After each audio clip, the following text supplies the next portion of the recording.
عزیز دوستوں، بزرگوں اور بھائیوں، ہماری زندگی کے اندر ایک اہم پہلو جس سے ہم بڑی تکلیف کا شکار ہو جاتے ہیں اور بعض اوقات اذیت ناک حد تک وہ بات چلی جاتی ہے، وہ ہوتا ہے لوگوں کا باتیں کرنا۔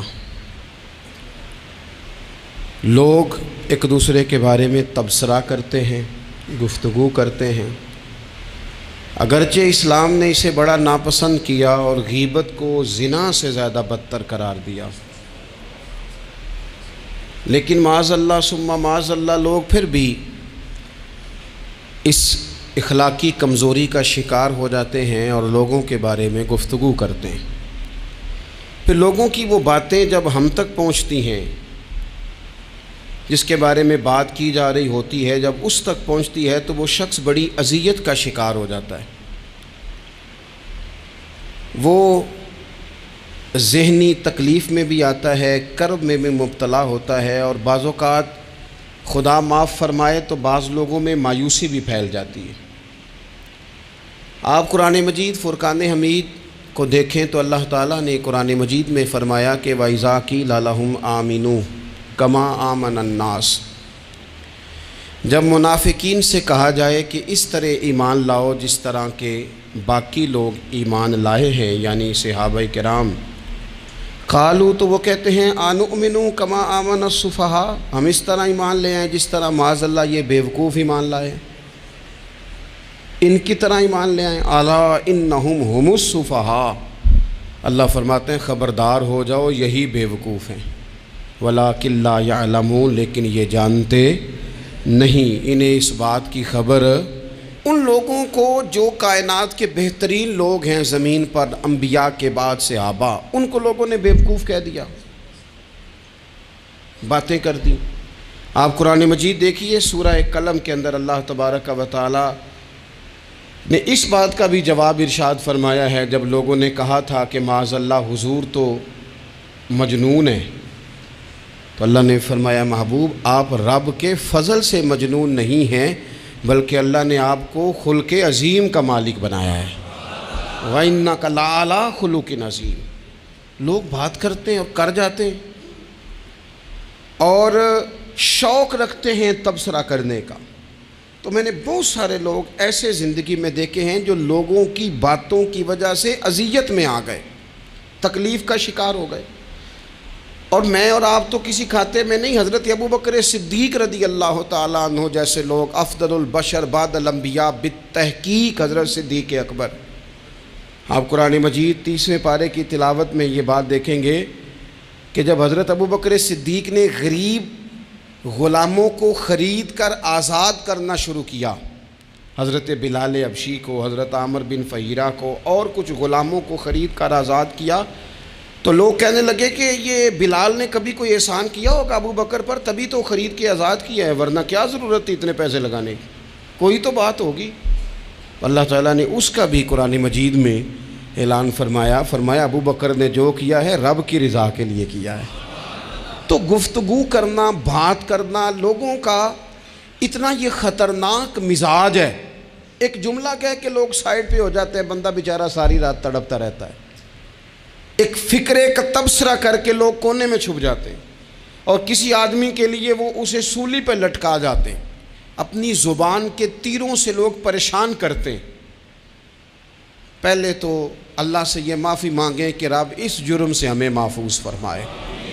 اور اب تو لوگوں کی زبانیں اتنی لمبی ہو گئیں کہ وہ صحابہ تک چلی گئی ہیں، اہل بیت نبوت تک چلی گئی ہیں۔ تبصروں کے شوق میں لوگوں نے یہ دیکھا ہی نہیں کہ میری حیثیت کیا ہے اور میں بات کس کی کر رہا ہوں، میری اوقات کیا ہے اور میں تبصرہ کس پہ کر رہا ہوں۔ بے باک ہونا اور بات ہے اور بدتمیز ہونا، ان دونوں میں فرق ہوتا ہے۔ تو میرے عزیز، ایک تو اس سے پرہیز کریں، اور پھر دوسرا آپ سے، اپنے آپ سے، سب سے ایک گزارش کروں گا کہ ایک بات اپنی زندگی میں طے کر لیں کہ یہ ہو نہیں سکتا کہ لوگ آپ کو باتیں نہ کریں، یہ ممکن نہیں، اس لیے کہ مخلوق تو فنکار ہے اس درجہ کے پل بھر میں سنگے در کعبہ سے بھی اصنام تراشے، تم کون ہو کیا چیز ہے داغ کبابی، لوگوں نے تو مریم پہ بھی الزام تراشے۔ مخلوق تو فنکار ہے اس درجہ کے پل بھر میں، یہ تو فنکار ہے، ایک منٹ میں لوگ نکال کے لے آتے ہیں بات، ایک منٹ میں۔ امام جعفر صادق رضی اللہ تعالیٰ عنہ بیان کرتے ہیں، امام ابو نعیم نے حلیۃ الاولیاء میں اس کو بیان کیا۔ حضرت امام جعفر صادق رضی اللہ تعالیٰ عنہ فرماتے ہیں کہ حضرت موسیٰ کلیم اللہ علیہ السلام نے اللہ کی بارگاہ میں عرض کی، مالک میں چاہتا ہوں لوگ میرا سوائے بھلائی کے ذکر نہ کریں، میرا ذکر کریں تو صرف بھلائی کے ساتھ کریں، خیر کے ساتھ کریں، میرے بارے میں شر کی بات نہ کریں۔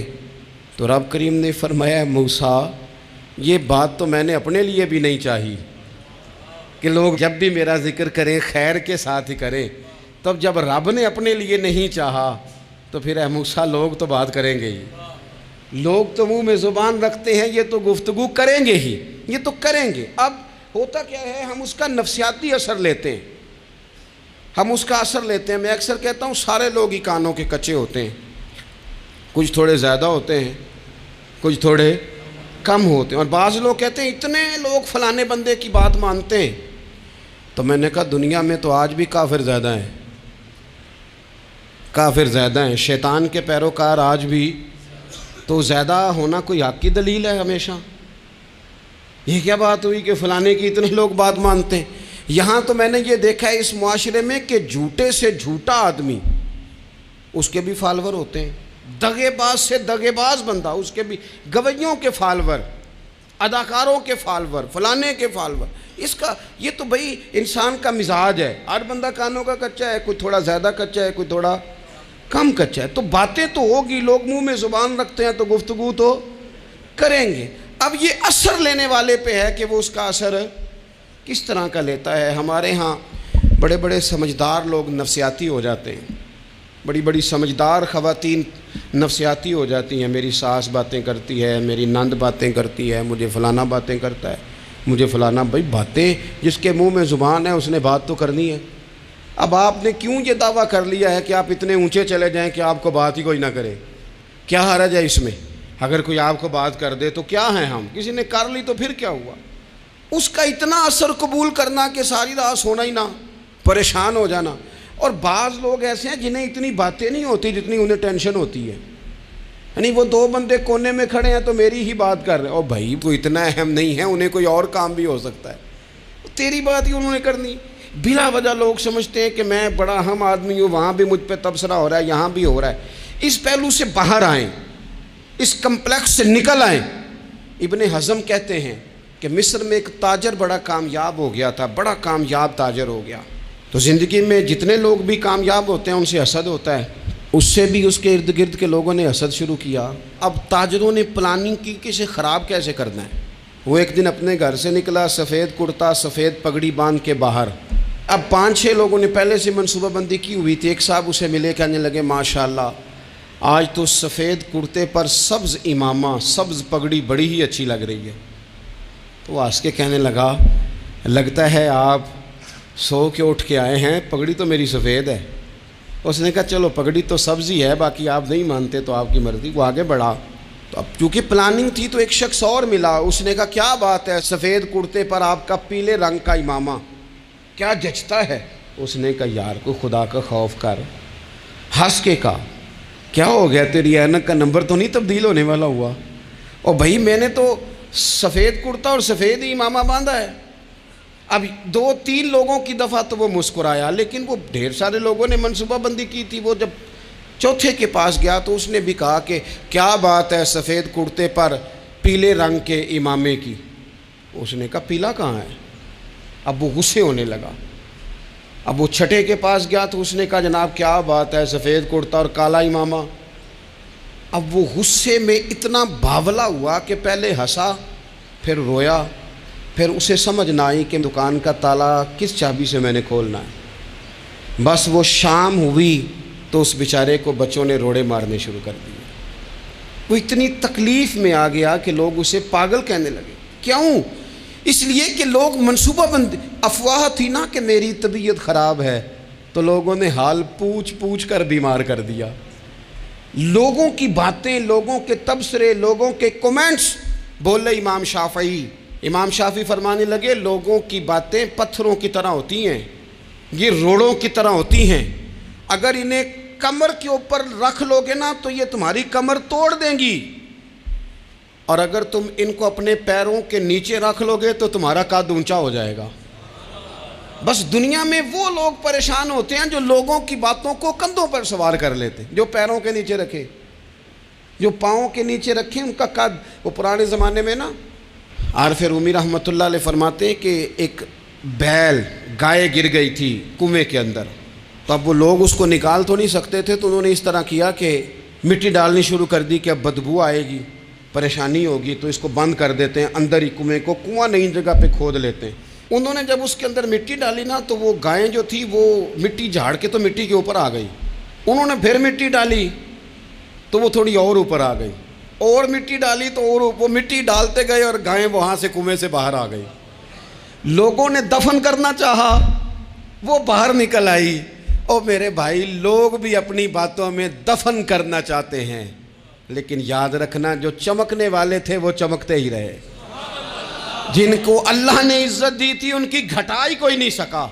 اتنی اتنی لمبی زبانیں کھول کے لوگوں نے صحابہ کے بارے میں باتیں کی، باتیں ہو رہی ہیں۔ لوگ جن کو دبانا چاہتے تھے، آج نہیں صوفیاء کی مخالفت شروع ہوئی، ان کے زمانے میں بھی ہوئی، ان کے دور میں ان کے خلاف کتابیں لکھی گئیں، لکھنے والے خدا جانے کہاں ہیں، اور داتا صاحب ہو رہی ہے، خواجہ صاحب ہو رہی ہے۔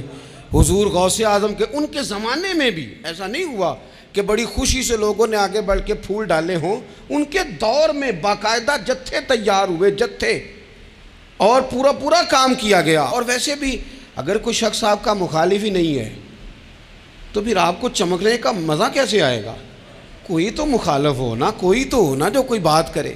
دیکھیں نا، اگر اندھیرا نہ ہو، رات نہ ہو تو بلب کی کوئی اہمیت رہ جائے گی؟ یہ چمکتا ہی تب ہے جب اندھیرا زیادہ ہوتا ہے۔ ہم کہتے ہیں اندھیرا ہو گیا، اور بھائی تجھے چمکنے کا موقع دیا ہے اندھیرے نے، تجھے اس نے عروج دیا، تندی باد مخالف سے نہ گھبرا اے عقاب، یہ تو چلتی ہے تجھے اونچا اڑانے کے لیے۔ تو باتوں سے پریشان نہ ہو۔ میں نے کہا کہ اگر آپ باتوں کا پہاڑ بنا کے اوپر سوار ہو جائیں گے نا تو قد اونچا کریں گی باتیں۔ جو بندہ ڈسکس ہونے لگ جاتا ہے وہی تو مشہور ہوتا ہے، اسی کی تو بات ہوتی ہے۔ دیکھیں کیا ہوتا تھا بھلا مکے میں، کوئی بندہ باہر سے آتا تو ابو جال اسے کھڑا کر کے کہتا حضور کے پاس نہ جانا، تو کہتا پتہ تو کروں بھلا نبی پاک کے پاس کیا ہے، پتہ تو کروں بھلا حضور کے پاس کیا ہے۔ تو جن سے تعارف نہیں ہونا تھا وہ بھی تعارف کرا رہے تھے رسول پاک کا۔ تو اس لیے باتوں سے گھبرا جانا۔ ہاں ایک بات ہمیں کتاب و سنت میں ملتی ہے، اس پر ضرور غور کریں، تہمت والی جگہ سے بچیں، تہمت کا موقع نہ دیں۔ مطلب بلا وجہ ہی اپنے لیے بحث کا دروازہ کھولنا یہ درست نہیں ہے۔ اپنے لیے ہم نا دروازے کھول لیتے ہیں بحث کے، مفت کی بحث ہو رہی ہے، فلانا بھی ڈسکس کر رہا ہے۔ کچھ چیزیں ایسی ہوتی ہیں جو سب کی سمجھ کی نہیں ہوتی، وہ سب کے سامنے ڈسکس کرنا ضروری نہیں ہوتا۔ حضرت سیدنا ابو ہریرہ رضی اللہ تعالیٰ عنہ فرمایا کرتے تھے مجھے نبی پاک علیہ السلام نے علم کی 2 تھیلیاں دی ہیں، میں نے ایک کھولی ہے تمہارے سامنے، ایک کھولی ہے، دوسری نہیں کھولوں گا، اس لیے کہ ہر بندے کو بات اس کے ظرف کے مطابق کرنی چاہیے۔ تو موقع نہ دیں۔ نبی پاک صلی اللہ علیہ وسلم نے فرمایا اس بندے نے اپنی، یہ بخاری میں موجود ہے، فرمایا اس نے اپنی عزت اور اپنی جان کو محفوظ کر لیا جو فتنے والی جگہ سے بچ گیا۔ جہاں تہمت لگ سکتی ہے اس جگہ سے بچیں، جان بوجھ کے لوگوں کو موقع نہ دیں باتیں کرنے کا، جان بوجھ کے موقع نہ دیں۔ جامع ترمذی کے اندر حدیث موجود ہے، حضرت سیدنا عمر فاروق رضی اللہ تعالیٰ عنہ نے ایک موقع پر اجازت مانگی تھی نبی پاک صلی اللہ علیہ وسلم سے۔ عرض کیا یا رسول اللہ صلی اللہ علیہ وسلم مجھے آپ اجازت دے دیں، میں عبداللہ بن ابی سلول کی گردن اڑا دوں، یہ منافق بار بار آڑے آتا ہے، بار بار تکلیف دیتا ہے، آپ مجھے اجازت دیں میں اسے قتل کر دوں۔ تو اب وہ چونکہ کلمہ پڑھتا تھا، ساتھ تو رہتا ہی تھا نا، بہت سارے لوگ اسے مسلمان جانتے تھے، تو حضرت سیدنا عمر فاروق رضی اللہ تعالیٰ عنہ نے اجازت چاہی کہ یا رسول اللہ صلی اللہ علیہ وسلم اگر آپ مجھے اجازت دے دیں، یہ ترمذی میں موجود ہے، یعنی آپ اس جگہ سے بچیں جہاں تہمت لگ سکتی ہے، جہاں بلا وجہ کسی شخص کو شر پھیلانے کا موقع مل سکتا ہے۔ یا رسول اللہ مجھے اجازت دے میں عبداللہ بن ابی سلول کی گردن اڑا دوں۔ تو نبی پاک صلی اللہ علیہ وسلم نے فرمایا کہ عمر اگر میں تمہیں ایسا کرنے کی اجازت دوں گا تو لوگ کہیں گے کہ وہ اپنے قریبیوں کو انہوں نے مروانا شروع کر دیا ہے، ساتھ والوں کو ہی مروانا شروع، لوگ تو اسے مسلمان سمجھتے ہیں نا، تہمت والی جگہ سے۔ بلکہ بخاری شریف میں اسی طرز کا ایک اور پیغام بھی ہمارے لیے موجود ہے۔ یہ جو حرم شریف آج ہمارے سامنے ہے نا، بیت اللہ شریف، اس میں ایک پیچھے مقام ہے جس کو حتیم کہا جاتا ہے، یہ خانہ کعبہ کا حصہ ہے۔ حضور صلی اللہ علیہ وسلم کے اعلان نبوت سے پہلے جب قریش مکہ نے اسے تعمیر کیا نا دوبارہ سے، تو انہوں نے چندے کا کوئی اس طرح کا مزاج بنایا تھا کہ اس بندے سے پیسے لینے ہیں جس کے بالکل ہی جائز ہوں۔ اس ترتیب سے انہوں نے خانہ کعبہ کی تعمیر کی کہ پھر وہ ساری تعمیر نہ کر سکے، حتیم باہر رہ گیا۔ تو نبی پاک صلی اللہ علیہ وسلم نے ایک دن فرمایا، بخاری میں موجود ہے، حضور فرمانے لگے، عائشہ اگر تمہاری قوم جاہلیت کے قریب نہ ہوتی، کیونکہ ابھی قریب جاہلیت چھوٹی ہے نا، ابھی لوگوں نے کلمہ پڑھنا شروع کیا ہے، فرمایا اگر یہ جاہلیت کے قریب نہ ہوتے تو میں کعبے کو انہی بنیادوں پر دوبارہ بنا دیتا جن بنیادوں پر حضرت ابراہیم علیہ السلام نے بنایا تھا۔ لیکن چونکہ یہ جاہلیت کے قریب ہیں، ان کی سمجھ میں چیز نہیں آئے گی، یہ شک میں پڑ جائیں گے، پریشان ہو جائیں گے، لہذا میں یہ کام نہیں کرتا۔ بہت ساری چیزیں ایسی ہیں کہ جن کی وجہ سے بعض سادہ لوگ ابہام کا شکار ہوتے ہیں، ابہام کا۔ ہمارے علماء نے اس طرح کیا کہ بڑے طے کر کے عقائد کے عنوانات امت تک پہنچائے۔ ہر آدمی ہر شعبے کا اسپیشلسٹ نہیں ہوتا، بہت سارے لوگ باتیں مریض کے سامنے کرنے والی نہیں ہوتی، وہ صرف لواحقین کو بتانے والی ہوتی۔ پھر کچھ لوگ اور آئے جنہوں نے کہا کہ ہم تو ایفیشنسی دکھائیں گے، کچھ خاص ہر بات کھول کر لوگوں کے سامنے رکھیں گے۔ اس کا نقصان پھر یہ ہوتا ہے کہ سادہ لوگ مشکلات کا شکار ہوتے ہیں۔ وہ پھر جب کہتے ہیں ہر چیز ڈسکس کر لینی چاہیے تو پھر باتیں دور نکل جاتی ہیں۔ پھر لوگوں نے انبیاء کرام علیہم السلام کی اجتہادی خطاؤں کو ڈسکس کرنا شروع کیا۔ ربنا ظلمنا انفسنا، اگر حضرت آدم یہ لفظ کہیں تو ان کے لیے تو ٹھیک ہے، لیکن اگر کوئی غلام اور امتی اور بیٹا اٹھ کے یہ لفظ کہے تو اس کے لیے ٹھیک نہیں ہے۔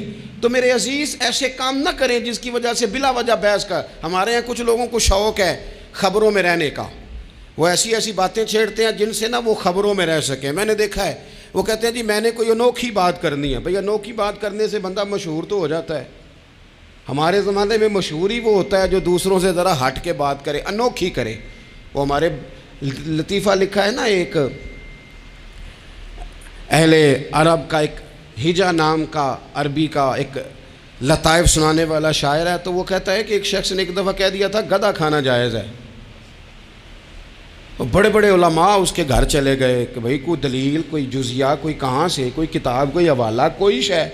اس نے کہا روز آؤ گے ایک بندے کو بتاؤں گا، کٹھا اسٹیج لگاؤ، ایک ہی دفعہ حوالے دیتا ہوں، روز نہیں دیے جاتے۔ وہ اسٹیج لگ گیا، دنیا جمع ہو گئی، جنہوں نے کبھی ٹائم نہیں نکالنا، تو یہ ذرا انوکھی بات جو کر رہا تھا، وہ سارے لوگ آ گئے۔ تو وہ اسٹیج پہ چڑھا تو کہنے لگا مجھے جانتا کوئی نہیں تھا، چلو اب بدنام جو ہوں گے تو کیا نام نہ ہوگا، اب قیامت تک کہو گے تو صحیح نا۔ وہ اس مولوی دے گھر جنہیں ایک بار آکھیا نہیں سی گدھا کھانا جائز ہے، چلو بدنام جو ہوں گے تو کیا۔ تو بہت سارے ایسے لوگ ہیں جو ہیں بدنام، پر چلو نام تو ہو گیا نا، بدنامی صحیح، شرارت صحیح، شیطانیت صحیح، لیکن نام تو ہو گیا۔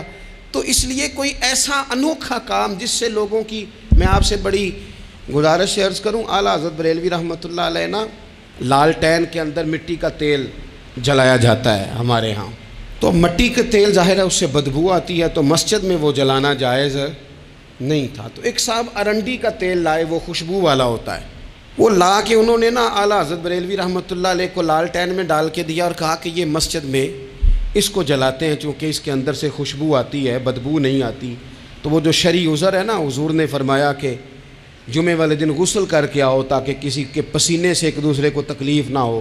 کچا لہسن پیاز کھا کے مسجد آنا اس لیے منع کر دیا گیا کہ منہ کی بدبو سے تکلیف ہو، تو مسجد میں کوئی ایسی چیز جو بدبو کا باعث بنے منع ہے۔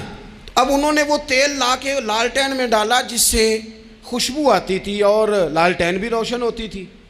تو اعلیٰ حضرت فاضل بریلوی رحمۃ اللہ علیہ اپنے اس خادم سے فرمانے لگے کہ اب لوگ تو آئیں گے نا، تو ہمارے علاقے میں تو ساری دنیا مٹی کے تیل سے ہی چلاتی ہے، تو اب آپ نے ایک خوشبو والا تیل لا کے ڈال تو دیا ہے اس کے اندر لالٹین میں، پر یہ لوگوں کو بتائے گا کون کہ یہ تیل وہ نہیں ہے؟ لوگ تو یہاں سے دیکھ کے جائیں گے اور جا کے کہیں گے کہ اتنے بڑے عالم کی مسجد میں اگر جل رہا ہے تو ہم کیوں نہ جلائیں؟ تو فرمانے لگے وہ شخص کہ حضور پھر حال کیا ہے؟ فرمانے لگے آپ فرضوں کا سلام پھیر کے دعا سے پہلے لالٹین کے پاس کھڑے ہو جائیں، اور جو بندہ گزرے اسے بتاتے جائیں کہ یہ مٹی کا تیل نہیں، یہ مٹی کا تیل نہیں، یہ مٹی کا تیل۔ ہر شخص کے ذہن تک بات اتر جائے تاکہ لوگ کسی ایسی چیز کا شکار نہ ہو جائیں جس سے کہ ان کے مزاج میں کوئی غیر شرعی چیز عروج پکڑ لے۔ تو میرے عزیز، ہم نہ کچھ بدگمانیاں لوگوں کے اندر لوگ ڈالتے ہیں۔ ہمارے ہاں بالخصوص پاکستان میں جب سے سیاسی فرقہ واریت شروع ہوئی ہے، سیاسی، ہماری قوم کا مزاج اتنی بری طرح خراب کیا گیا ہے۔ ہمارے نوجوان بچے جو بڑے سنجیدہ پڑھے لکھے، ان کی گفتگو اپنے سیاسی مخالف کے بارے میں اتنی لوز کر دی گئی ہے، اتنی کمزور کر دی گئی، اتنی خوفناک کر دی گئی ہے کہ اس طرح تو کبھی نہیں ہوا تھا۔ یہ مزاج جو لوگوں کو دیا جا رہا ہے، قومیں اپنے اخلاق کے طور پر زندہ رہتی ہیں۔ بد اخلاقیاں کبھی بھی انسانوں کو اونچا کر سکتی، پیچھے رہ جاتے ہیں لوگ۔ تہذیب کسی سوسائٹی کا حسن ہوتا ہے، اور اگر ایک سیاسی مخالف کے لیے آپ کا یہ والا مزاج بن جائے، اپنے سیاسی قد کو اونچا کرنے کے لیے آپ ان چیزوں کا سہارا لیں، یہ درست نہیں ہے۔ اخلاقی رویے میں کہوں گا کسی بھی سیاسی جماعت سے وابستگی ہے وہ 100% رکھے جو اس کی سمجھ میں آتی ہے، لیکن اپنے اخلاقی مزاج کو کبھی کمزور نہ ہونے دے، اخلاقی رویہ کبھی کمزور نہ ہونے دے۔ یہ کیسے ہو سکتا ہے؟ دیکھیں، ابو جہل، ابو لہب، عتبہ، عتیبہ، شیبہ، وہ وہی باتیں کر سکتے تھے جو ان کے مزاج کی تھیں، جو آج تک لوگ کسی بھی دیندار کے بارے میں کرتے ہیں۔ تو انہوں نے وہی باتیں آ کے کی تھی جناب ابو طالب کے ساتھ۔ انہوں نے کہا تھا کہ اگر معاذ اللہ ان کو دولت چاہیے تو ہم دیتے ہیں۔ بڑے سے بڑے مخلص آدمی پر آج لوگ دعویٰ نہیں کرتے کہ دولت کے لیے لگا ہوا ہے۔ انہوں نے کہا دولت چاہیے تو دیتے ہیں، اگر کسی خاتون سے نکاح کرنا چاہتے ہیں تو کرا دیتے ہیں، سرداری چاہیے تو دے دیتے ہیں۔ اب یہ سوچ ہی اتنی ہے، اس سے آگے جاتی نہیں۔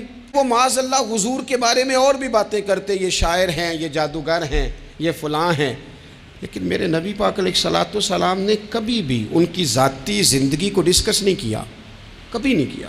ابو جہل شراب پیتا تھا، لیکن حضور نے کبھی سوسائٹی میں یہ بات لوگوں کے سامنے بیان نہیں کی۔ وہ لوگوں کے پیسے دبا لیتا تھا، کئی جگہوں پہ حضور نے پیسے نکلوا کے دیے، لیکن جگہ جگہ گلی گلی کھڑے ہو کے حضور نے یہ نہیں فرمایا کہ یہ اس طرح کا ہے۔ آپ اپنے مخالفین کے بارے میں ضرور کلیم کریں، ثبوت کے ساتھ ضرور بات کریں، یہ ضروری ہے، لیکن آپ کا رویہ اتنا گرا ہوا نہیں ہونا چاہیے کہ لوگ سمجھیں کہ یہ قوم تو اخلاق سے ہٹ گئی ہے۔ آپ اختلاف کریں، لیکن اختلاف کے بھی آداب ہوتے ہیں۔ اس ادب کے دائرے کے اندر رہ کے صحابہ کے بیچ بھی رائے کا اختلاف ہو جاتا تھا، ہو جاتا ہے، ہو جایا کرتا ہے۔ حضور اس اختلاف کو قبول کرتے، بھئی ہو جاتا ہے رائے کا اختلاف اپنوں میں، لیکن اس کے اندر انسان توہین پہ اتر آئے، اس کا لہجہ اس طرح کا ہو جائے جس طرح کی بازاری گفتگو کی جاتی ہے، تو محسوس ہوتا ہے کہ یہ تربیت کا فقدان ہے۔ یہ لہجے باوقار لوگوں کے نہیں ہوا کرتے۔ لہجے کو کبھی برا نہ ہونے دیں، انداز کو۔ لوگ آپ کو چھیڑیں گے، اپنی جگہ پہ کھینچ کے لانے کی کوشش کریں گے، بڑا کچھ لوگ کریں گے، لیکن آپ اپنی جگہ سے آپ تبدیل نہیں ہوں گے۔ آپ کہیں گے یار میرا ایک معیار ہے، میری ایک حیثیت ہے، میں اپنی حیثیت چھوڑ سکتا؟ میں اپنی حیثیت نہیں چھوڑ سکتا۔ ہر بندے کو آپ ڈسکس کریں گے۔ تو تہمت والی جگہ سے ضرور بچیں، بدگمانی سے ضرور بچیں، لیکن ہر شخص کو اس کے معیار کے مطابق اتر کا جواب دینا یہ باوقار لوگوں کا سٹیٹس نہیں ہوتا۔ وہ کہتے ہیں جا بات کر، جا کے تو کون ہوتا ہے تیری بات کرے، اب ہم ہر شخص کے منہ لگے، یہ کیسے ہو سکتا ہے؟ نبی پاک صلی اللہ علیہ وسلم گزر رہے تھے، صحیح بخاری میں موجود ہے، آپ کی اہلیہ حضرت صفیہ رضی اللہ تعالیٰ عنہ آپ کے ساتھ تھیں۔ رات کا وقت تھا، حضور گزر رہے تھے، تو صحابہ کچھ کھڑے تھے، تو حضور نے ایک کو بلا کے کہا کہ یہ میری بیوی ہیں، صفیہ ہیں۔ عرض کرنے لگے حضور مجھے میری ماں روئے، میں کوئی آپ کے بارے میں بدگمانی کرتا؟ تو حضور نے جواب میں کیا کہا؟ محبوب فرمانے لگے جس طرح رگوں میں خون گردش کرتا ہے نا، شیطان بھی اسی طرح ہی گردش کرتا ہے۔ گویا حضور بتا رہے ہیں کسی وقت بھی بدگمانی پیدا کر دیتا ہے۔ میں تمہیں بتا رہا ہوں کہ اپنی اہلیہ کے ساتھ جا رہا ہوں، میری بیوی ہے، کوشش کریں کہ آپ اس جگہ سے بچیں جہاں باتیں ہو رہی ہوں۔ اور اس پہلو پہ تیسری گزارش اس عنوان پر یہ ہے کہ اگر کسی کے بارے میں باتیں ہو رہی ہوں تو فٹافٹ اس کا حصہ بننے کی کوشش نہ کریں، بلکہ آپ کے پاس جب تک کوئی شرعی ثبوت نہیں ہے تب تک آپ اس بات کا حصہ نہ بنیں۔ ہمارے ہاں بات ہو رہی ہوتی ہے تو 2-4 بندے دوڑ کے نا اپنا بھی حصہ ڈالتے ہیں، بلکہ میں بڑی ذمہ داری سے یہ بات عرض کروں گا، بات لمبی ہوتی تب ہے جب کوئی بندہ درمیان میں کہہ دیتا ہے نا نہیں تجھے تو تھوڑا پتہ ہے، تھوڑا میں بھی کرتا ہوں۔ وہ کئی دفعہ وعدہ معاف گواہ بن جاتا ہے، جا کے دوسروں کو خبر کرتا ہے اس نے یہ کہا ہے، حالانکہ بندہ اس سے پوچھے کہ اگر انہوں نے کہا تھا تو اتنا سجن تھا تو وہاں جواب دے کے کیوں نہیں آیا؟ تجھے چاہیے تھا وہیں جواب دیتا، وہیں جا کے جواب دے دیتا۔ ایک بزرگ کی خدمت میں ایک دفعہ حاضر تھا، ایک بڑے عالم تھے، تو ان کے پاس آ کے ایک شخص نے کہا کہ فلاں آدمی آپ کے بارے میں یہ بات کر رہا تھا، تو وہ ہنس پڑے، فرمانے لگے پھر آپ کہاں تھے؟ کہنے لگے میں وہیں تھا۔ فرمانے لگے میرا اور آپ کا رشتہ کس طرح کا ہے؟ کہنے لگا جی میں تو شاگرد ہوں، ارادت مند ہوں۔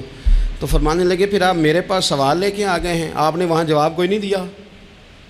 فرمانے لگے اب تو میرے سامنے بیٹھ، پہلے اس سوال کا جواب میں تجھے دوں، پہلے تجھے قائل کروں، اگر تو قائل ہوتا نا تو پھر تو یہ بات لے کے میرے پاس نہ آتا، پھر تو وہاں تو کلیئر کر آتا، تیرے اندر کجی ہے، تو بات کا حصہ بنا ہے، اور میرے نزدیک اس سے بڑا تو مجرم ہے کہ تو نے بات کو سنا ہے، وہ تو کوئی ہے، اور تو اپنا تھا، تو نے اپنا ہو کے یہ باتیں سنی، تو نے ہاں کی، تو وہاں بیٹھا رہا، تو اپنا تھا۔ اور حضور نے فرمایا محبت تو بندے کو اندھا بہرا اور گونگا کر دیتی ہے، جو کسے دا عاشق ہوئے ہوتے گل اسے دی کرد ہے، 100 مکر بہانے کر کے او دے ہی مرنے مرد ہے۔ تو نے سن کیسے لی؟ تیرے کانوں نے گوارا کیا؟ پہلے تو مطمئن ہو نا، تو اگر مطمئن ہوتا تو بات آگے وہیں جواب دے کے آتا، جب تو ہی غیر مطمئن ہے تو میں کسی اور کو کیا جواب دوں؟ تو مدد کریں اپنے بھائی کی اس معاملے میں کہ اگر آپ کلیئر ہیں تو پھر آپ اسے وہیں کلیئر کریں، کہیں یار میری بات سن، یہاں تک تو بات ٹھیک ہے، اس بات کا میں گواہ ہوں، یہ ہو سکتی نہیں۔ اور نبی پاک کا یہ طریقہ ہے، مسند امام احمد بن حنبل میں حدیث موجود ہے، حضرت عبداللہ ابن مسعود رضی اللہ تعالیٰ عنہ، کمال آدمی حضرت عبداللہ ابن مسعود، حضور نے فرمایا عبداللہ ابن مسعود سے قرآن سیکھا کرو، یہ اسی طرح پڑھتے ہیں جس طرح میرے اوپر نازل ہوا تھا۔ حضرت عبداللہ ابن مسعود کو نبی پاک علیہ السلام نے فرمایا درخت پہ چڑھ کے ذرا میرے لیے مسواک تو اتار دو۔ حضرت عبداللہ ابن مسعود کی پنڈلیاں پتلی پتلی تھی، ٹانگیں پتلی تھیں، وہ درخت پہ چڑھے، ہوا چلی تو کپڑا تھوڑا ہٹ گیا، تو بعض لوگ ان کی پتلی پنڈلیوں کا مذاق اڑانے لگے، معاذ اللہ، دیکھو کیسی باریک باریک پنڈلیاں ہیں، کیا انداز ہے۔ اب حضور بیٹھے ہیں نا، تو انہوں نے جو بات کی تھی وہ بات بھی درست تھی، پنڈلیاں واقعی پتلی تھیں، اور کوئی بھی اس انداز میں دیکھتا تو شاید مسکراتا۔ جب انہوں نے کہا نا دیکھو پتلی پنڈلیاں، تو حضور نے ہمارے لیے طریقہ کیا چھوڑا، ہمارے لیے سیرت کیا چھوڑی؟ حضور سید عالم فوراً ارشاد فرمانے لگے، نبی پاک فرمانے لگے چپ کرو، تم میرے عبداللہ کی پنڈلیوں کو پتلا پتلا کہہ رہے ہو نا، قیامت کے دن جب میزان لگے گا اور ان پنڈلیوں کا تمہیں وزن پتہ چلے گا، پھر پتہ چلے گا میرے عبداللہ کی شان کیا ہے۔ یہ بڑی وزنی پنڈلیاں ہوں گی، جب ان کا میزان پر وزن تلے تو آپ دفاع کریں۔ نبی پاک صلی اللہ علیہ وسلم نے فرمایا اگر کسی جگہ تیرے بھائی کی عزت پر حملہ ہو رہا تھا اور تو بچانے پر قادر تھا اور تو نے اس کی عزت سے اس شر کو روک دیا، کہا نہیں یار ایسی بات نہیں ہے، تم غلط کہہ رہے ہو، فرمایا اگر تم کسی کی عزت کا دفاع کرو گے تو فرمایا جہاں تمہاری عزت خراب کی جا رہی ہوگی رب وہاں تمہاری عزت کا دفاع فرمائے گا، اللہ تمہاری عزت کا محافظ بن جائے گا۔ لیکن ہم کیا کرتے ہیں، ہم لوگ باتیں کر رہے ہوتے ہیں تو ہم ان باتوں میں ایک بات اور شامل کرتے ہیں، ہم ان باتوں میں ایک بات اور شامل کر لیتے ہیں اور انداز اختیار کر لیتے ہیں، اور جو آپ کے حق میں ہے اس نے مخالف نہیں ہونا، اور جو مخالف ہے اس نے کبھی حق میں چھوڑیں۔ آپ کس کو قائل کر رہے ہیں؟ جس کی سمجھ میں آتی ہے وہ قبول کرے، نہیں آتی تو دروازہ کھلا ہے، کہیں اور تشریف لے جائے۔ ہمارا یہ مزاج بن گیا کہ بلا وجہ کی وضاحتیں بھی بندے کو کمزور کرتی ہیں، بلا وجہ ہم کمزور پڑ جاتے ہیں، تھوڑے بے نیاز ہو جائیں، چھوڑیں کچھ بے نیاز بنے، طبیعت کوئی بے نیاز، ہم نہ بے نیاز نہیں ہوتے، ہر بات کو سوچتے ہیں، ہر بات کی وہ فلانے نے پتہ کیا کہا ہے، تو بڑی معذرت سے بالخصوص خواتین کا مسئلہ ہوتا ہے، وہ کہتے ہیں پوری دسو، نہیں دسو نے آکھیا کی بھئی آپ نے کیا کرنا ہے، اس کے لیے پھانسی کا حکم لگانا ہے آپ نے، چھوڑ دیں، بات ہو گئی، ختم ہو گئی۔